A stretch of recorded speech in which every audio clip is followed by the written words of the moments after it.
What's going on, everyone? So today we're going to look at Dent Cryptocurrency, and short for DENT, literally Dent. The price right now when I'm filming this is at 1 cent, and the market cap, it's basically round this up to 1 bill, but pretty much 948 million right now. But fully diluted 1 bill here. Circulating supply is pretty much 93 bill, and the total supply is 100 bill. So I'm gonna look at the chart really quick, give a little quick prediction, and just TA, and then we'll just look at some things regarding Dent. Now, if you haven't heard of Dent at all, then feel free to check my other video where I go like deep dive and review everything on the website and just give my overall thoughts. I'll put that in the description below if you want to check that out. But for this one, just gonna be a little update video. And remember, this video is for entertainment purposes only. This is not financial advice. Be sure to do your research before making any investments. But looking at it right now, so recently, if you guys been following it, the price just went absolutely nuts, and we reached the high up to, looks like, can't even see what that says. Let me shrink this down because that little thing's in the way. But it looks like what, 1 cent will be like 0.01482 plus. So percent wise, it's kind of hard to tell based off of like the actual value. But let's just see the percentage, and let's just measure it at this low point here, and then look at that gain, and that's like 1,000. Yeah, that's ridiculous, right?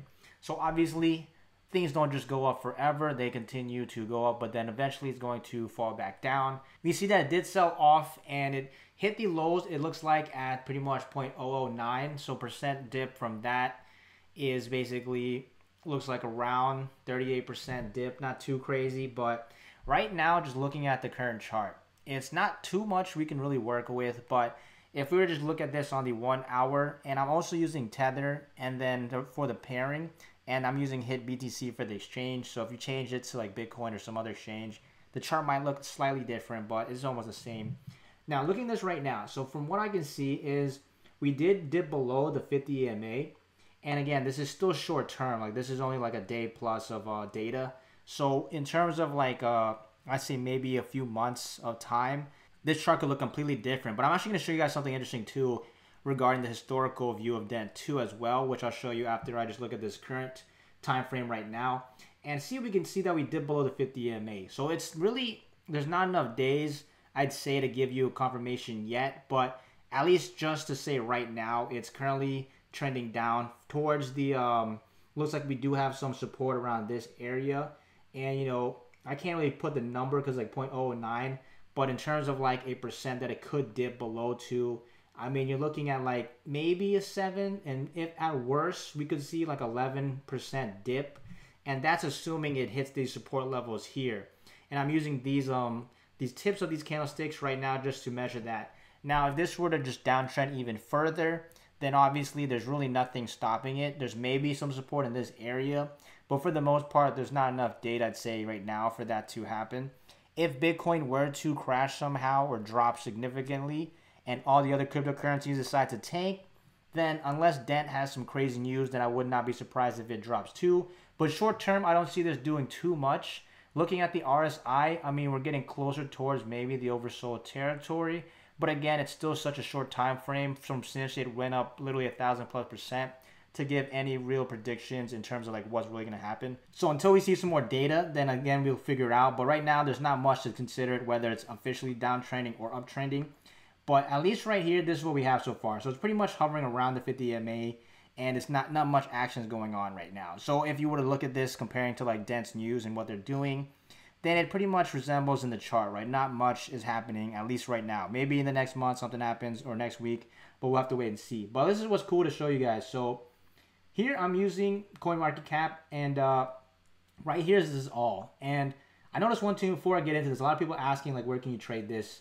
All you need to do is go to the markets tab on the cryptocurrency you want, and it literally will show you like every single exchange that has Dent on. So literally all of these, Binance, KuCoin, HIT BTC, pretty much that's the biggest ones, I'd say. Like Binance, you'd be able to trade it there.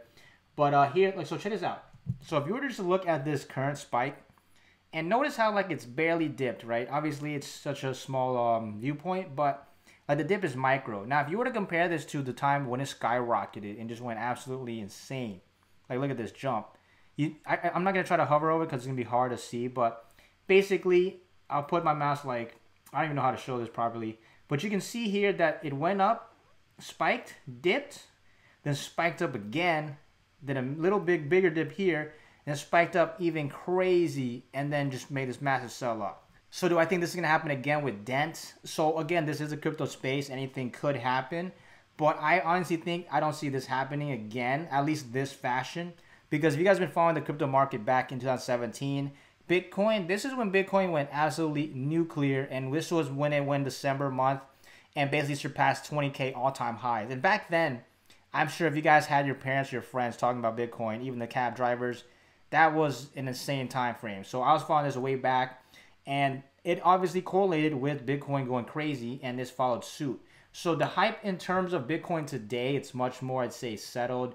More people are kind of like, yeah, that's cool, Bitcoin, you know, here it is. But not the hype back then, this was like unknown, and it was madness, right? So do I think this could just do that same exact thing?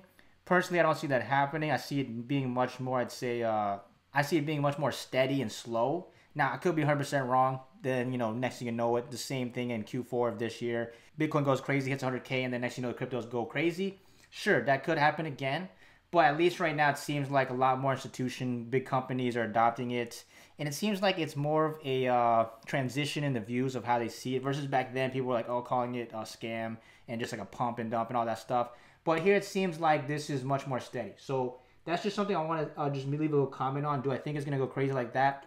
Maybe it does, but at least right now, realistically, I don't see it doing it. That because one, it was chilling pretty much for the last 2+ years, over 3 years, and now it's starting to pick up. And I think it's because the company is actually starting to showcase like is what it's doing, and more people are starting to understand like the actual problem it's solving, versus it just being something people just put money in and try to make, you know, a return on.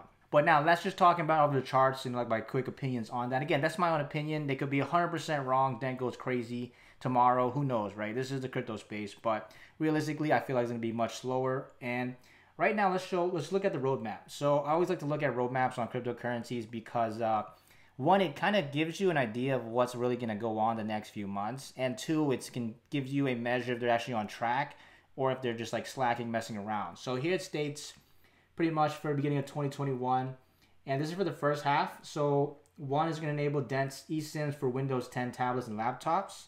So I actually I'll show you a little chart in a second, because I kept making comments about like the whole world being able to use this and it's solving such a big problem.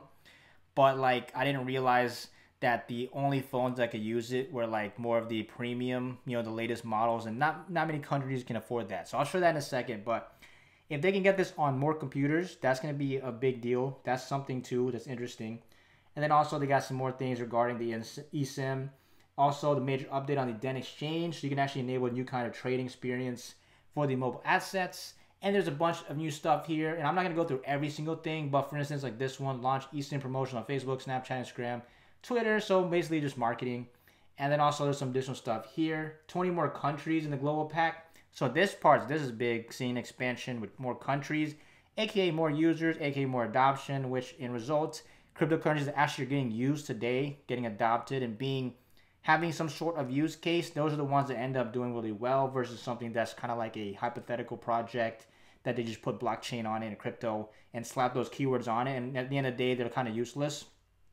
But here it seems like this is a big deal. And then also there's some research and development for their new IoT product, eSIM on a chip. And this basically is to create an open source operating system for connected devices to replace the WLAN setup features, and with a pre-connected DENT eSIM on a chip that manufacturers to embed onto their products as it falls. Kind of technical terms, but this is a quick look at their roadmap and what they got going on for 21. And then obviously you can see stuff on the upcoming stuff once they update this for more details on like next year. But here's basically the supported devices. So I kept commenting, like I said earlier, how it's worldwide use and other people in different countries can use it. But I forgot to mention, and someone commented too and corrected it, but pretty much there's selected phones. Like you read this, iPhone XR, iPhone 12, iPhone 11, iPhone SE. These are all recent iPhones. These are not, the old ones, the iPhone 5, iPhone 4. These aren't the cheap ones either. These are the most recent ones and, top prices, right? So maybe America, that's good. But for people in different countries where iPhones aren't common, Android systems are the big deal and they're much cheaper than iPhones, then guess what? That's going to be a block in terms of access.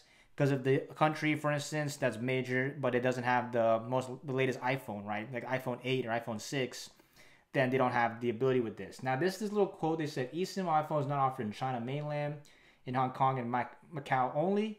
And they also have the additional things regarding the other iPhones. And then here, Google Pixels, got 3A, Pixel 3A XL, and then Google 4, Google 5 Pixel, and then also Samsung. And it looks like these also are brand new Samsungs. Like, we don't have any of the older ones, it seems like.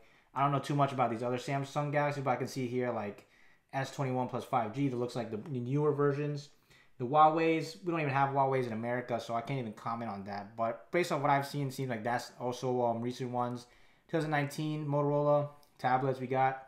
Acer, iPad, and yeah, so it looks like a lot of stuff is more recent, right? So maybe there's just the technology in the newer phones that works with the eSIM versus the, the older ones, which makes sense.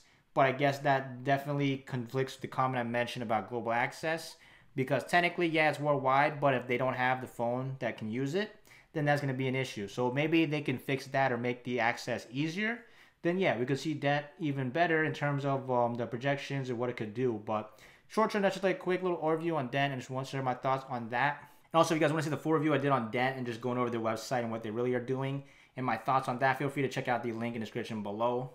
And aside from that, if you guys made it this far in the video and you want to get 2 free stocks valued up to $1,850, then be sure to click the first link in the description below, sign up for an account, and as long as you deposit $100 minimum or more, you'll be able to receive 2 free stocks valued up to potentially $1,850. And they also have cryptocurrencies on there too that you guys can look at.